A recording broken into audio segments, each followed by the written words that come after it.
നമസ്കാരം. First channel media ന്യൂസിലേക്ക് ഏവർക്കും സ്വാഗതം. കേരള ഫോറസ്റ്റ് പ്രൊട്ടക്റ്റീവ് സ്റ്റാഫ് അസോസിയേഷന്റെ നേതൃത്വത്തിൽ വനപാലകർ സെക്രട്ടേറിയറ്റ് മാർച്ച് ധർണയും സംഘടിപ്പിച്ചു.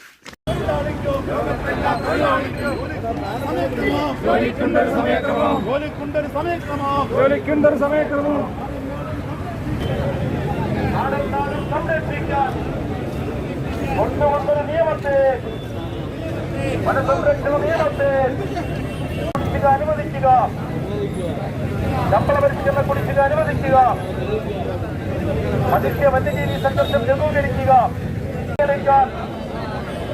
പോരാടുന്ന ഒരു പ്രസ്ഥാനം അനുവദിക്കുക.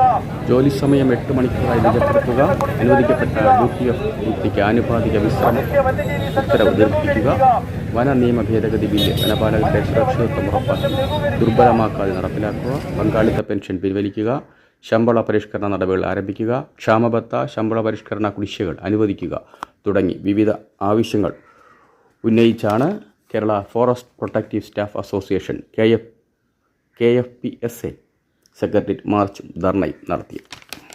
സെക്രട്ടറി മുന്നിൽ നടന്ന ധർണ നൌഷാദ് MLA ഉദ്ഘാടനം ചെയ്തു.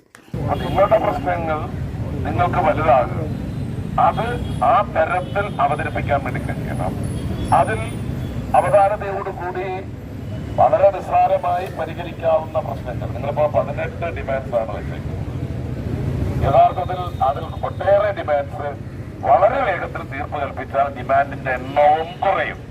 അപ്പോ നാളെയായാലും 18 എണ്ണത്തിൽ ഇത്ര എണ്ണം പരിഹരിച്ചല്ലോ എന്ന് പറയുകയും ചെയ്യാം. അങ്ങനെയാണ്. എല്ലാം കൂടെ ഒറ്റയടിക്ക് ഒരു ഗവൺമെന്റിനും അത് പരിഹരിക്കാൻ വേണ്ടി കഴിയില്ല. അപ്പൊ ബീറ്റ് അസിസ്റ്റന്റ് വാച്ചറൊന്ന് മാറ്റി ബീറ്റ് അസിസ്റ്റന്റ് ആക്കി ആകാശമല്ലോ അടിച്ചു വരൂ, ഒന്നുമില്ല. വളരെ പെട്ടെന്ന് നടക്കാവുന്ന ചെയ്യാവുന്ന ഒരു കാര്യം തന്നെയാണ്. അപ്പൊ അത് ചെയ്യുക എന്നുള്ളത് ഗവൺമെന്റ് ഉത്തരവാദിത്തത്തിൽ പെടുന്നത് തന്നെയാണ്. അതിനാവശ്യമായ പ്രക്ഷോഭങ്ങൾ നടത്തുക, ഭരണാധികാരികൾ ശ്രദ്ധയിൽപ്പെടുത്തുക, ഒരുമിച്ച് നിൽക്കുക എന്നുള്ളത് ജീവനക്കാരുടെ ആവശ്യമാണ്.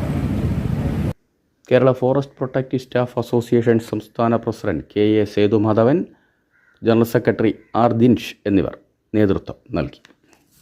ഈ സമരം ഇതുകൊണ്ട് നമ്മൾ അവസാനിപ്പിക്കുന്നില്ല. തീർച്ചയായിട്ടും ഇതിൽ പറഞ്ഞിട്ടുള്ള മുദ്രാവാക്യങ്ങളും പ്രധാനപ്പെട്ട കാര്യങ്ങൾ നേടിയെടുക്കുന്നതുവരെയുള്ള വലിയ പ്രക്ഷോഭ സമരങ്ങളുമായിട്ട് വേണ്ടിവന്നാൽ പണിമുടക്ക് ഉൾപ്പെടെയുള്ളതുമായിട്ട് നമ്മൾ മുന്നോട്ട് പോകുന്നതോടെ അറിയിച്ചുകൊണ്ട് ഈ സമരത്തിൽ പങ്കെടുത്തിട്ടുള്ള എല്ലാ സമരഫലന്മാർക്കും കേരള ഫോറസ്റ്റ് പ്രൊട്ടക്റ്റീവ് സ്റ്റാഫ് അസോസിയേഷന്റെ പുഷ്പളമായ അഭിവാദ്യങ്ങൾ അർപ്പിച്ചുകൊണ്ട് ഞാൻ എന്റെ വാക്കുകൾ അവസാനിപ്പിക്കുന്നു.